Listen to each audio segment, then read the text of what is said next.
Hey there, I'm Kathleen Jasper, and today I'm going to be going over the Praxis 5047. That's the English Language Arts test for middle school. This is going to be my next study guide that I'm making. I'm working on it now. It will not be ready for a while. I'm recording this on March 22nd, 2023. So if you're watching this way in the future, it might be done, but currently I am working on it. But I saw a few patterns in some of the practice test questions I thought I'd go over with you today. I'm going to show you how to use good words, bad words to eliminate some of those answer choices and zero in on the correct answers. I'm also going to show you how to pull out key words in the question stem and in the scenarios that will help lead you to the right answers. Let's get started.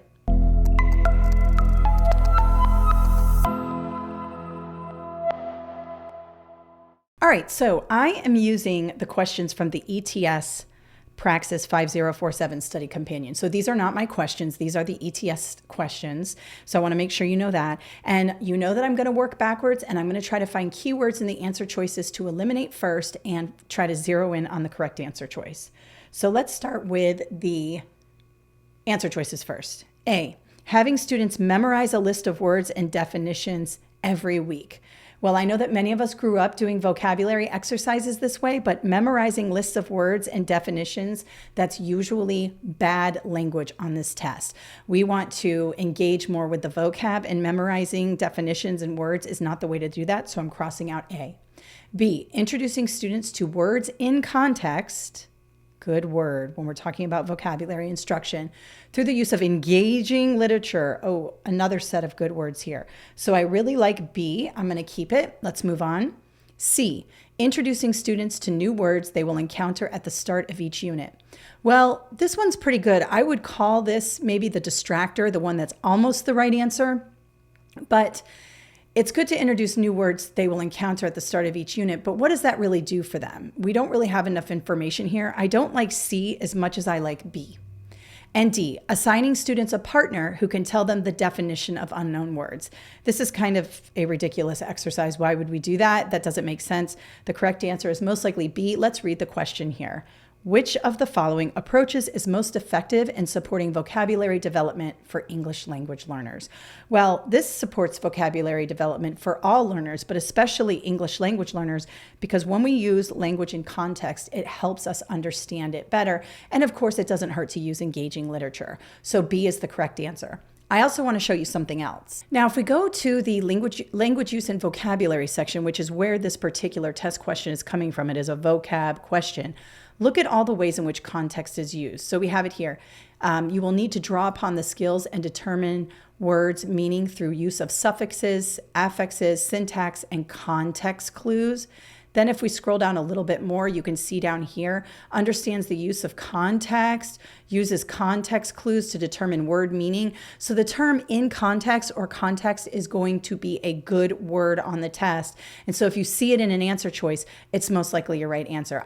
That's why I say always look at the study companion, because you're going to be able to find those good words and you will see them in the correct answer choices. All right, let's have a look at 28. Again, I'm going to start with the answer choices first. The instructional objectives. Okay, instructional objectives, that's typically a good word on these tests, all right? The culture of the local community. Well, culture and community is good. Let's see how that plays out. The instructional reading level of the class. Okay, also good. Instructional reading level is important. Topics that are interesting for students. Well, we do talk a lot in the specs about paying attention to student interest. So in this case, I can't eliminate anything by just the answer choices, but I do have an idea of what those are, and it's going to help me when I get to the question. All right, let's go up here into the question. To best encourage, and the word best here, remember, you're always going to see things like the most important or the most effective or the best way to encourage student engagement. Okay, that's the task, to encourage student engagement in the classroom. A teacher should select text based on which of the following? Well, if we're talking about instruction and making sure students are prepared in terms of standards, A would be correct. But do instructional objectives really have to do with student engagement? I mean, I definitely like to involve students in learning about the objectives. I always talk about the objectives. However, we're talking about student engagement here. So A, learning objectives or instructional objectives isn't really going to get the kids excited. You know what I mean? Now we have B, the culture of the local community. Now I would call B a distractor here because if you've seen my videos that we always want to pay attention to culture in literature. We want to make sure all cultures are represented, all types of students are represented and things like that. But the thing here is the culture of the local community. This is where it gets a little rocky. Who knows what the culture of the local community is? What we're interested in is the culture of the student community in your classroom. So if you have a lot of students from a certain culture or another student from another culture, you would want to incorporate different books and things like that that represent the students. But the local community, that's kind of iffy. So B, I'm going to cross it off. We're talking about student engagement here. C, the instructional reading level of the class. Well, definitely if you have a too high level of a book, if it's way beyond their reading comprehension level, students might disengage, but reading levels don't really get students excited about reading, right? So C is out. Then we have topics that are interesting for the students. Well, if we want to get them engaged, we're definitely going to want to make the topics interesting, right? And I was a reading teacher, high school reading teacher. So we read about drug dealers and cartels and war and anything I could get my hands on to get my students to read. And so it definitely needed to be engaging, interesting, and all of that. And so that's why D is the correct answer. But let me show you something else on the study companion where you can see these good words used again. Okay, notice down here where it says English language arts instruction, we have the term interest here. So we want to incorporate student interests. Then we have it again down here. Approaches in choosing texts for students based on ability and interest. And again, here identifies approaches based on interest. So in this case, we have another area where a good word from the study companion is actually in the correct answer choice on the exam. All right, let's have a look at number 21 in the ETS Praxis study companion for 5047. And so I'm going to start with the answer choices first. And I have writing workshop, direct instruction, literature circles, and shared reading. All right, so I can't do anything, good words, bad words, or otherwise in the answer choices, but it does lead me to believe that I'm going to pick some sort of activity that best matches the instructional scenario right here. All right, let's go to the question stem. I'm still working backwards. The article best describes which of the following teaching models. All right, well, I don't know what the article is about, so I have to investigate further. And then I have here, other components include peer conferences and or response groups. Well, peer conferences, I can take off direct instruction because direct instruction is when the teacher stands in the front of the room and kind of gives the information and the students are in more of a passive learning situation. They might be writing notes, but they're just listening to the teacher. They're not responding. These are not peer conferences, right? Now, writing workshop and literature circles definitely lend themselves to peer conferences. Shared writing might. I don't love it, but I'm going to keep all three just in case. All right, let's just start right here. An article describes a method of writing instruction in which children are in different stages of the writing process, working on self-selected topics. Simultaneously, teachers are meeting with individual or small groups, this is important here, of students to confer and help move them along with their writing. Well, literature circles are about reading. You're not writing in literature circles. You're reading a piece of text in a small group and kind of analyzing it and something like that. So A and D are both writing. Now, this is important to know the difference between a writing workshop and shared writing.